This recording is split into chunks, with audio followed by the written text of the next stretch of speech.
ইস্টবেঙ্গলের নতুন বছরের চুক্তিপত্রে অস্কার ব্রুজো সই করে দিয়েছিলেন মার্চ মাসের একদম শুরুতে।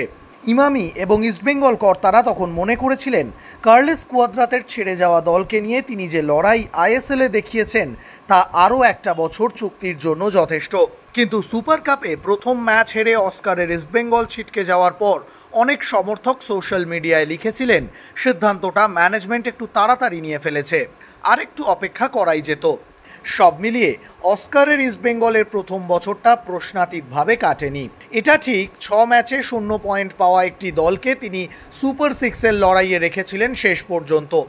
এটাও ঠিক, একের পর এক চোট তার স্বপ্নটা ভেঙে দিয়েছে।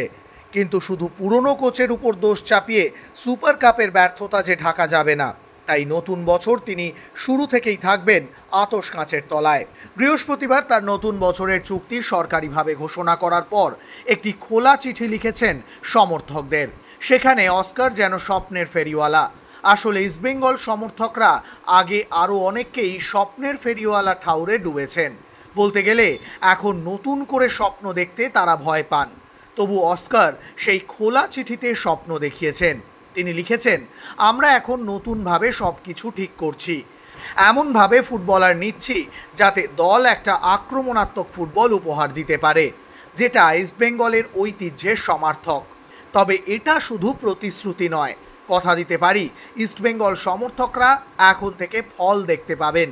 তবে সাফল্য ক্লাব, ফুটবলার, ম্যানেজমেন্ট এবং সমর্থকরা একসঙ্গে আনবে। সবাই মিলে আমরা ট্রফির দিকে এগিয়ে যাব। কথাগুলো শুনতে খুবই ভালো লাগে। তবে অস্কারকে কিন্তু কাজে প্রমাণ করতে হবে।